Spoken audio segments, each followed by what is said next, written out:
What's up, everybody? My name is Rob Kristoffersen. I'm the host of Our Strange Skies UFOs Throughout History. It's a podcast. If you're looking for it, it's the one with the white logo that has me running away from an alien. You can't really miss it.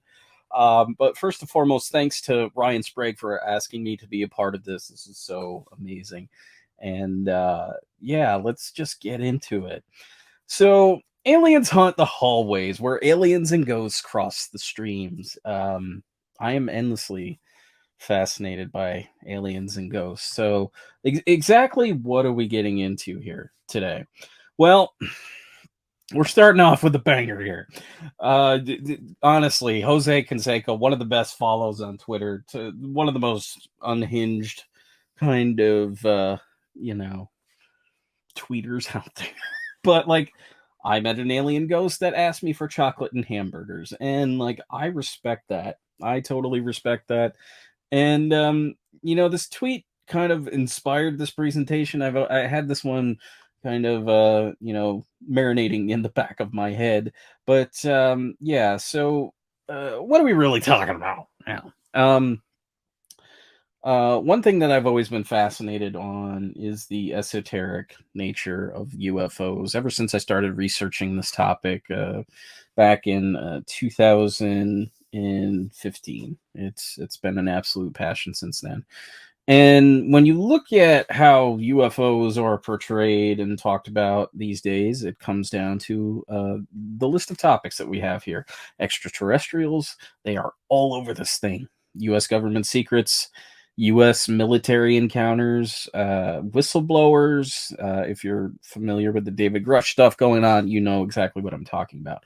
Crash retrieval programs, alien bodies stored in government warehouses, reverse engineering, bullshit stories from Richard Doty. Like, you can't escape that dude, and don't trust a word that he says. He's absolutely crazy.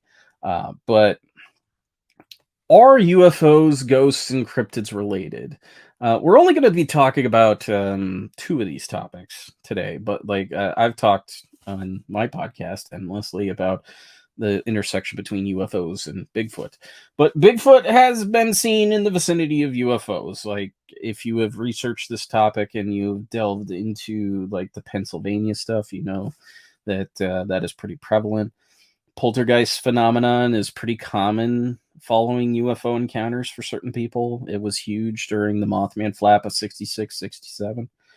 The Men in Black have appeared after Ouija boards have been used. There's one story that Nick Redfern has about this, and it's pretty fascinating one.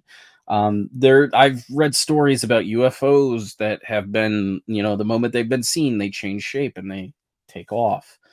Telepathic communication has been reported in UFO encounters, Bigfoot encounters, and ghost encounters. And one of my favorite stories, and there is only one, I will admit, Bigfoot, in one case, was able to disable a car by lifting up their hair. So this got me thinking, especially with the inspiration of that Jose Canseco tweet, can aliens be ghosts? Do aliens have souls?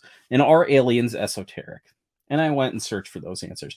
And I think that they are. So let's get into this.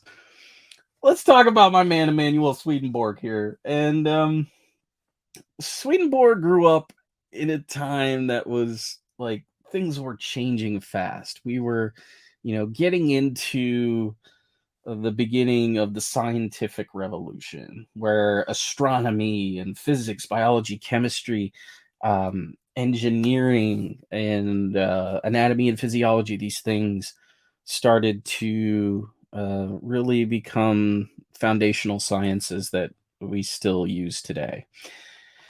And Emanuel Swedenborg was an engineer, and he was an inventor by trade.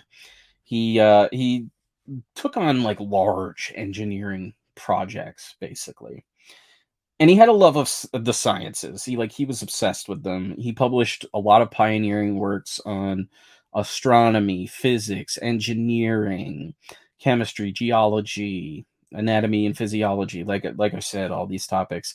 And he actually worked alongside Sir Isaac Newton and Edmund Halley. at a time, and like by the time he was 25, which is incredible in and of itself. He was just a really incredibly brilliant man. And then in 1744, he has this kind of crisis of faith. While he's traveling through Holland on Easter weekend, he goes through this emotional crisis and he has this vision of Christ after falling out of his bed. It's kind of I think of it as like kind of an Ebenezer Scrooge situation when he's falling out of his bed at the end of it, and the spirits have done their work in one night and all that stuff. And he basically sees himself in Christ's lap. And in the following months, he starts to believe that he was divinely commissioned to explain the spiritual meaning of the scripture. So essentially, he believes he was bestowed the gift of vision into the spirit world. And part of Swedenborg's philosophy centered around the afterlife. Dude was obsessed with it. And his most famous work is actually about this particular topic. It's a book called Heaven and Hell. And it detailed how people live in the afterlife, basically. He channeled all of these, spirits, and, he just kind of figured out how they lived day to day after they have died. And he was pretty inclusive about his beliefs on who made it in to heaven. And according to him, angels actually got married, so that good for them. Like, honestly, uh, he tended to criticize other religions, but again, he was very inclusive about the people that made it into heaven. There was no like leaving anybody out. And one of the main tenets that he talked about is the plurality of worlds. And the plurality of worlds is the idea that of the planets that we knew of at the time, which were Mercury, Venus, the Moon, Mars, Jupiter, and Saturn. And I know the Moon isn't, technically a planet. It's well, it is and it isn't. I don't think it qualifies for a planet. It's our moon, but they all have life on them. I mean, he's wrong, seemingly, but um, it's remarkable that at a time, in like the mid 1700s, that he's claiming that the world, the planets are inhabited. Quote, in the other life, it is common knowledge that there are many planets with people on them, and consequently spirits and angels from them. If a love of truth, and therefore some useful reason, prompts people there to want to talk with spirits from other worlds, they are allowed to do so. This assures them that there is indeed a plurality of worlds, and informs them that humankind exists on not just one Earth, but countless planets. It teaches them also about the character and life of these people, and about their worship of God. And that's the thing, is like Swedenborg believed that on the main tenet on all of these other planets is that these are people who worshipped God. So his writings on this are collected into a book called Other Planets. And this is a book that you can still buy today. It's published by the Swedenborg Foundation. You can actually read it for free on their website. So there are two core beliefs here. And the first is that spirits and angels are human, and they remain close to their planet of origin. They don't they can leave for a period of time to go like talk to Emanuel Swedenborg and other things, but largely they return back. Um, and you know, it, it's interesting. The man basically would entertain, spirits for like anywhere from a few days to like months at a time, like alien spirit, freeloaders for a period of time. And that's uh it's an interesting concept. Quote, it is common knowledge that there are many planets with people on them, and consequently spirits and angels from them. That's his main belief here. And we're going to talk a little bit about those spirits from those planets. So the spirits of Mercury play a role in the function of memory, and specifically about abstract concepts. They also have the ability to read minds. And basically, they love knowledge in hunger for it.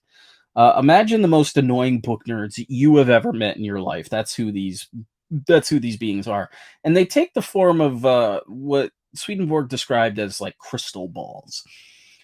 The planet Venus is inhabited by two kinds of people that are directly opposed to one another. Quote, there are people who are gentle and humane, and there are people who are savage and almost feral. End quote. The nice ones appear on the backside of the planet, whereas the mean ones are on the side closest to us. Like he has no concept that the planets rotate and whatever. That's fine. This is like mid 1700s. I get it, but it's an interesting concept. The spirits of Venus are very much like the spirits of Mercury. Quote, in the universal human, these spirits relate to a type of memory of matter based concepts that harmonizes with the memory of non matter based concepts to which the spirits from Mercury relate.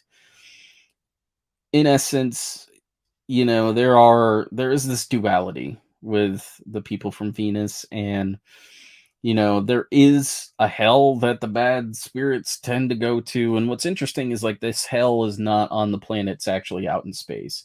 And then if you're in tune to it, you can actually see it out in space, like through a telescope. So the people from the moon are very interesting. They are short beings with long faces, but they're not unattractive. They were as tall as 7-year-old children. They had booming voices that were loud in order to scare away spirits that would harm them. Quote, they also showed me that belching the sound of their abdomens gave it this thunderous quality. End quote. So, yeah, they are like burping champions, which also makes me wonder how potent their farts were. I will think about that for the rest of my life. So yeah, quote, I was informed that in the universal human spirits from the moon have to do with the scudiform or xiphoid cartilage, to which the ribs are attached in front and from which descends the fascia alba that supports the abdominal structure. So essentially what he's getting at is that these beings in spirit form, they look like giant shields, basically. So the people of Mars are the best. They, quote, relate to the connection between the understanding of and the will, and therefore thoughts that arise from a feeling. And the best of them relate to the feelings behind the thoughts, end quote. Essentially, these are like the most emotionally intelligent people that you will encounter in the universe. And as such, their faces are incredibly emotive when they talk. And yeah, they just seem like a bunch of really cool people. Jupiter is basically like Earth if Earth was perfect and people had just what they needed. Like, think, these are the people that didn't eat the fruit um, and suffered the fall, basically. Um, there's no war, no famine, and the people are just really happy. And their faces were bigger than ours, but they also kind of radiated a certain amount of life or light. Sorry, and their heads get bigger when they die in the afterlife. Their heads get bigger, which is as unhinged as I thought it would be. And they basically lived closer to the angels themselves. And in essence, the people of Jupiter, yeah, they just lived as if Eve hadn't eaten the fruit. So, like, they're talking with angels, hanging out with angels, and, all that kind of fun stuff. The people of Saturn are like your low self esteem kind of folks. Quote, the spirits of the planet, like the planet itself, appear out in front at a considerable distance down on a level with the knees. When one looks in that direction, a whole crowd of spirits comes into view, all of them from that planet. They are observed on the near side of that planet toward the right. End quote. So the people of Saturn, yeah, they just got real low self-esteem, and they don't think incredibly highly of themselves. And like the fact that they are kind of meek like this humbleness allows them to communicate with the angels easily. So, like, either you have to be the best human beings on Earth, or sorry, you have to be the best human beings on Jupiter, or like the lowliest people on Saturn in order to talk with the angels. But Swedenborg was interesting, and he had an influence on spiritualism, which would come after his death. And for like, we're talking the beginning of spiritualism comes in the mid 1800s with the Fox sisters. And one of the most interesting figures to come out of that time period was Helaine Smith, real name Catherine Elise Mueller. She um she's just a really interesting person.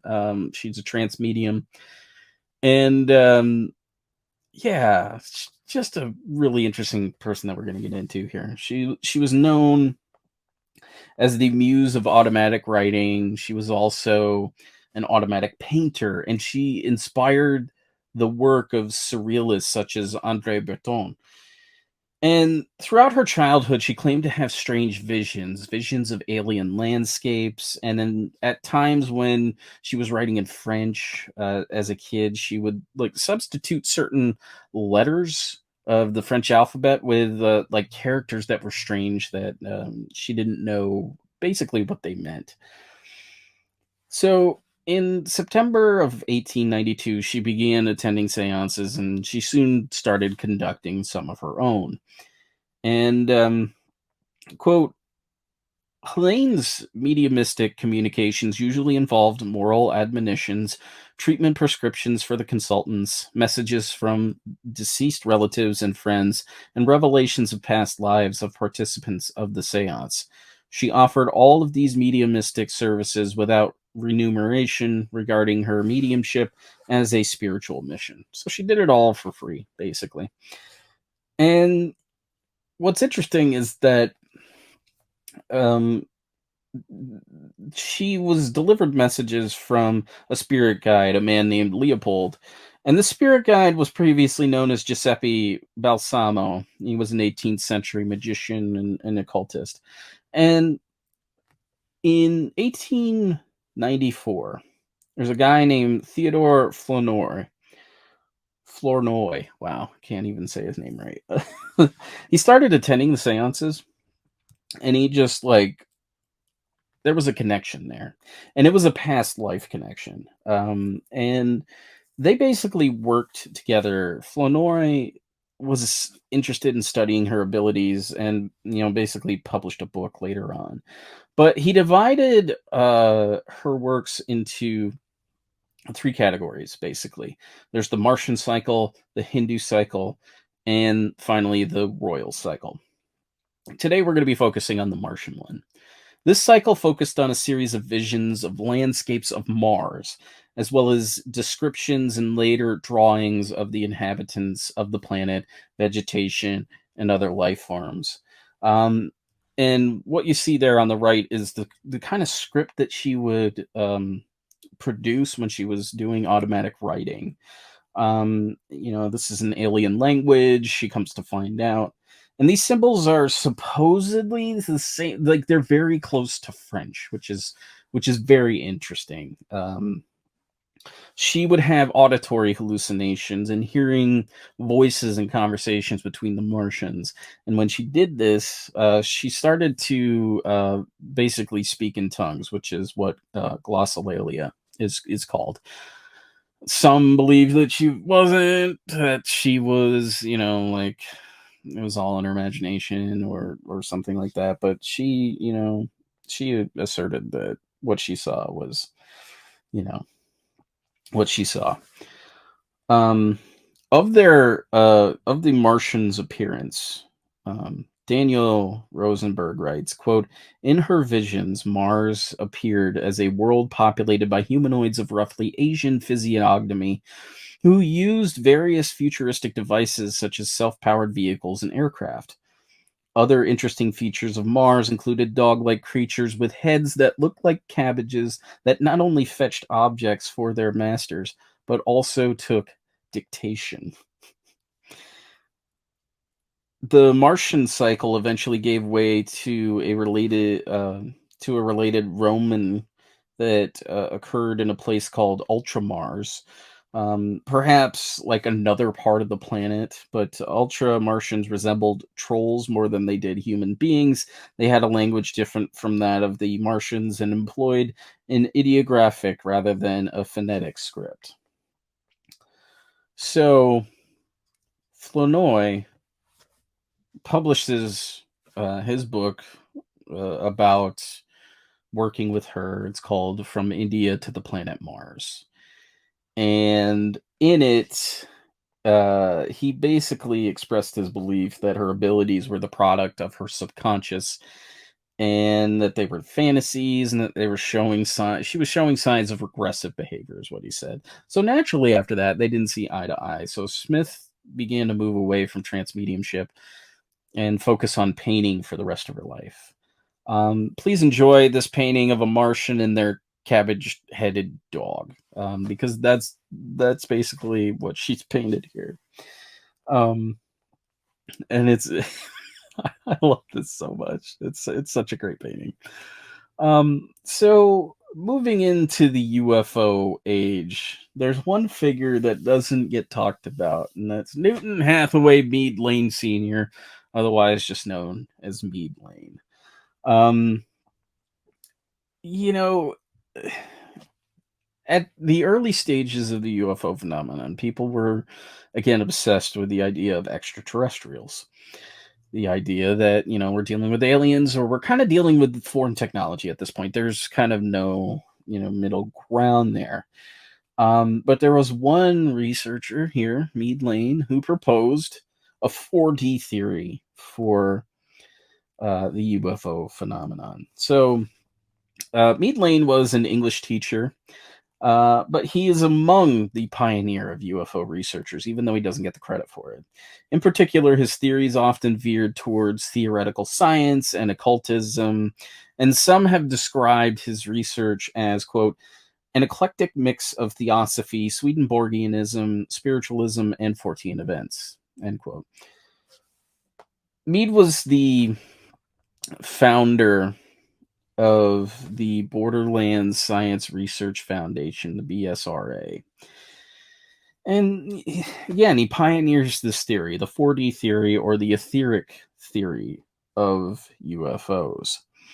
So, the 4D theory, also known as the etheric theory, is best described thus, quote, aeroforms are flying discs, saucers, mutants, or indescripts, and best understood with respect to their origin and nature as being emergence. That is, they emerge onto our plane of perception from a space-time frame of reference which is different from ours. This process may be described as a conversion of energy and a change of vibratory rates, end quote. So, what Meade is describing is this conversion of energy from a less tangible form to a more tangible form.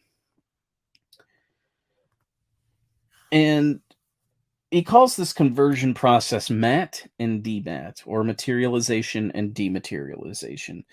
So, just as there is a spectrum of color and sound, he believes that there is a spectrum for tangibility.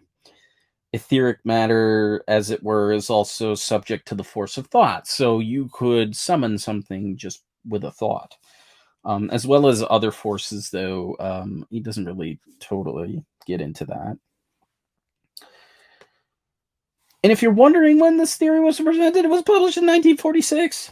This is 2 decades before Passport to Magonia starts to veer in that direction, and it's almost 3 decades before The Eighth Tower by John Keel is published. So, what's interesting here is that his theories are kind of propped up based on the transmediumship. Again, we're getting back into transmediumship here, of Mark Probert. So the UFO contact movement begins around October 9th, 1946, when hundreds of people witness a UFO over San Diego. Quote, a bulletish winged structure, end quote, with 2 red lights on it hovered over the city for an hour and a half. One of these people, one of the witnesses, was Mark Probert, And Probert was a trance medium who worked with quote unquote controllers. These controllers were essentially spirit guides. And they would bring him messages and information. It's very similar to, Helaine Smith. All of these people are talking about, spirits bringing them information. And all of them were human at one time. And according to Mead Lane, one of them was actually Thomas Edison. What's interesting is when Mead Lane publishes his work in The Coming of the Guardians, he actually lists out all of the controllers that he worked with. So Mead Lane goes up to Mark Probert and he basically says, "Hey, you should ask your controllers about this strange UFO sighting." And the message returned stated, quote, "The strange machine is called the Carita.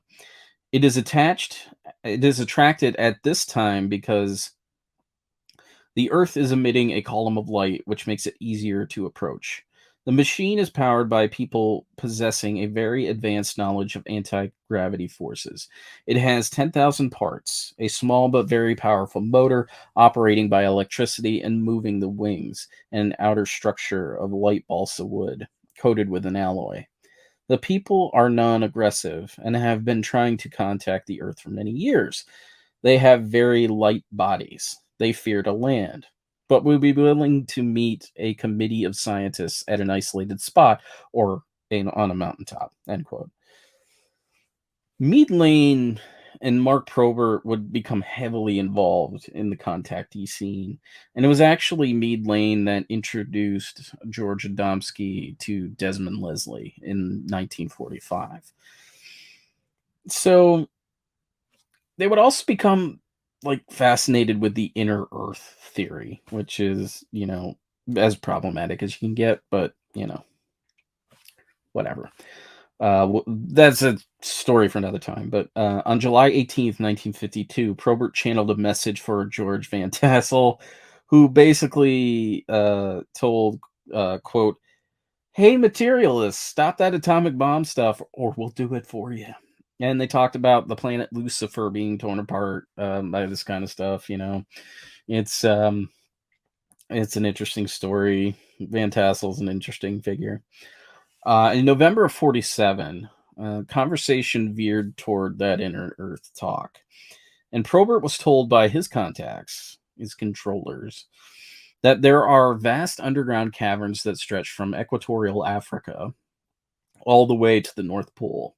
There are also some in Venezuela. These caverns are inhabited by humans who are healthier than the people on the surface, which is great. I love it. These people also had UFO technology, and some other crafts are probably mistaken for, extraterrestrials, when in fact it was, them that were showing up. So Mead would continue to promote his theory until 1959, when he became too ill to run the BSRA and died 2 years later. So, as this particular topic keeps moving forward, the UFO topic, we start to get into the idea of UFOs and the near-death experience. So, when you get into the UFO abduction phenomenon, particularly in the 80s, there are two primary camps that you're talking about. The one is more of a materialist side, which says the aliens are here for our genetic material and basically to make our lives a living hell. The other side of that is that it's consciousness based. So one aspect of the consciousness based theory, which was largely supported by John Mack and Raymond E. Fowler, pictured here, is the connection between abductions and near-death experiences, and also kind of out-of-body experiences. And the first researcher to kind of delve into this territory is Kenneth Ring. And Ring was inspired to do that after reading Communion by Whitley Strieber. Ring became a researcher of near-death experiences in the late 1970s. He had written 2 books on the subject by the time he got his hands on Whitley's book. So Ring essentially conducts this study. He sends out 206 surveys to UFO experiencers. He calls them UFOers, and found that their experiences are very similar to people who have had NDEs. In fact, he goes so far as to say that both groups present encounter prone personalities. He also notes that these two groups of people have psychic abilities and are open to what he calls non-ordinary realities. Um, what he thinks creates encounter prone personalities are basically trauma. It seems as if trauma is the main force behind that. Um, According to Ring's study, these people have similar types of changes following their experiences, such as, quote, increased spiritual growth, decreased negative attitudes towards self, others, and life in general, increased belief in broader, more universal spiritual truths, rather than narrow, denominationally oriented religious doctrine, and increased psychic identities. It was Ring's belief that this phenomenon um, was the next stage in human evolution, or kind of spiritual evolution. Um, it should be noted that researcher Lorraine Davis looked at Ring's study and found the quote the concept of the UFOE as similar but not equal to the NDE. I contend the NDE, with its emphasis on love as life's motivating force, provides a more powerful impetus to spiritual growth than the UFOE, which seems to consist more of inquiry and information seeking than of being given the answers. Which is basically ufology in a nutshell. It is the eternal question that never gets answered, and I doubt will ever will. So, Ring's book actually goes on to influence UFO and abduction researcher Raymond E. Fowler. Now, Fowler spent many years investigating the case of Betty Andreessen Luca. She was an experiencer from Massachusetts, and he went on to document her case over the course of, I think, about 6 books. And Fowler basically, he just casually picks up Ring's book, which is called the Omega Project, which that's where he, tries to connect all this UFO and NDE stuff, and it influenced him so much that he made it the subject of his book called Watchers 2. So Watchers 2 is Raymond Fowler's look at UFOs and near-death experiencers as he's examining Betty Andreessen's case. And he says, quote, I have concluded after my research that they are like the proverbial two-sided coin with two different but still connected functions. As the reader may have already concluded, I am proposing that the dissimilarity between the UFO abduction and the NDE reflect different purposes by the entities that control them. The description of an abduction is comparable to that of farmers checking on the health of the abductees and manipulating and breeding them for the harvest. The NDE, on the other hand, reflects the beginning of the harvesting of what the abductee will become after death. Of course, NDEers are sent back, but others who have died go on to live in a world of light described by those who are returned. He goes on to conclude, quote, humans are the larval form of the beings of light encountered by NDEers, and perhaps the human-like robed beings that control the NDE.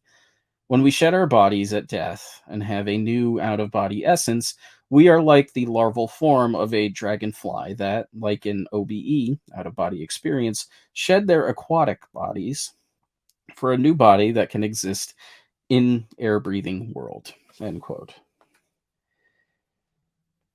So, one other element of this, near-death phenomenon that I'd like to bring up is the idea that UFOs themselves may represent psychopomps. And a psychopomp, from the Greek, is a guide that leads the souls of the dead to the afterlife. So, no doubt you're familiar with the work of this man, David Huggins. Um, you're more likely familiar with his more erotic paintings, but there is one which most people will probably not know, and it's a very remarkable painting. It's this one on your screen, and I'm going to read the caption for you. Mother's Visit. One day in 1991, while David was in Pennsylvania, he had a vivid dream in which a very bright light came through an interdimensional opening on the wall. First, Harry Guy stepped into the room. Behind him, David saw his mother. He told his mother that he loved her, and she said that she loved him too. They then said goodbye, and David woke up to the telephone ringing. It was his brother. He told David that their mother had been in the hospital and had passed away 15 minutes earlier.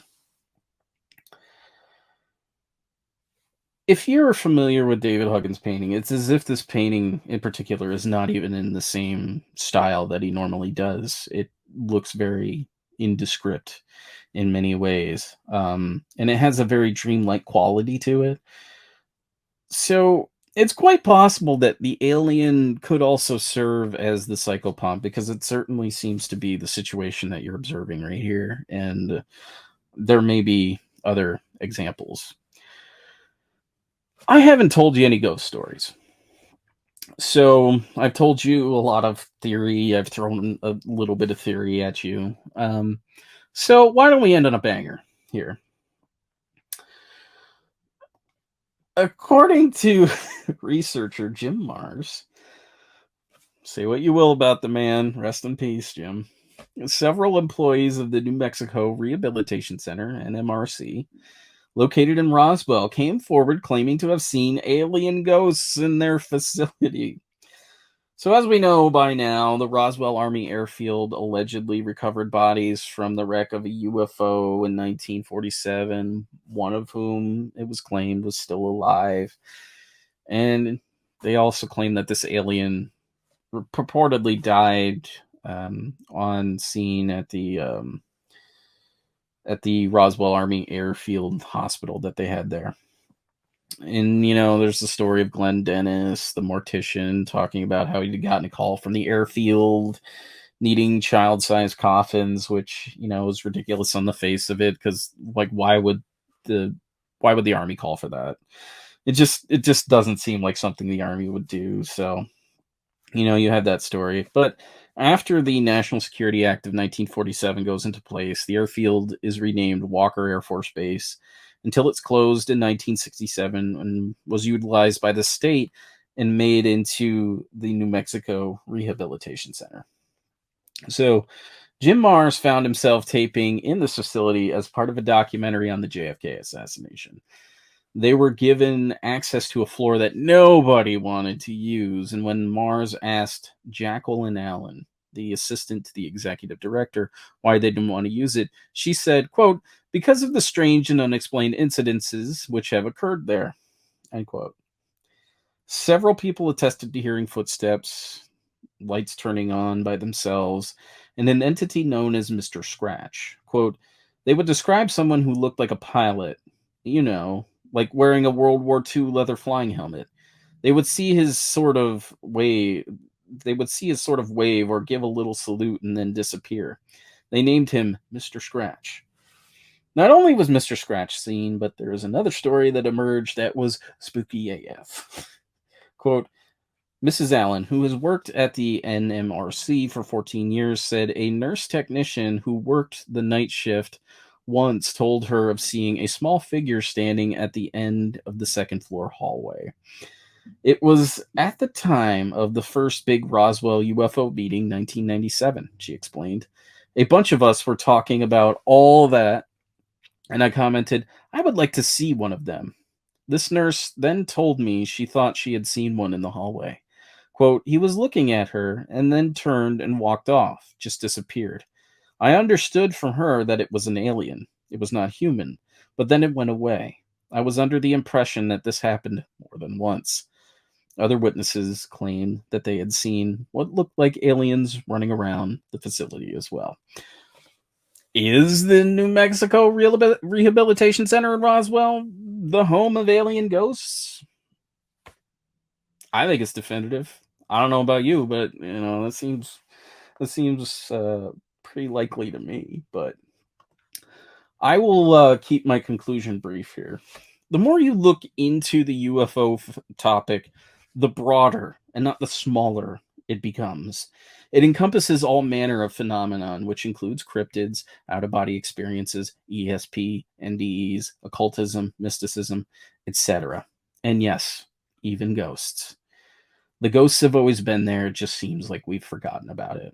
What I hope I've proven to you today is that there is an even deeper mystery to explore beyond the realm of crash retrieval programs, cover-ups, and government secrets.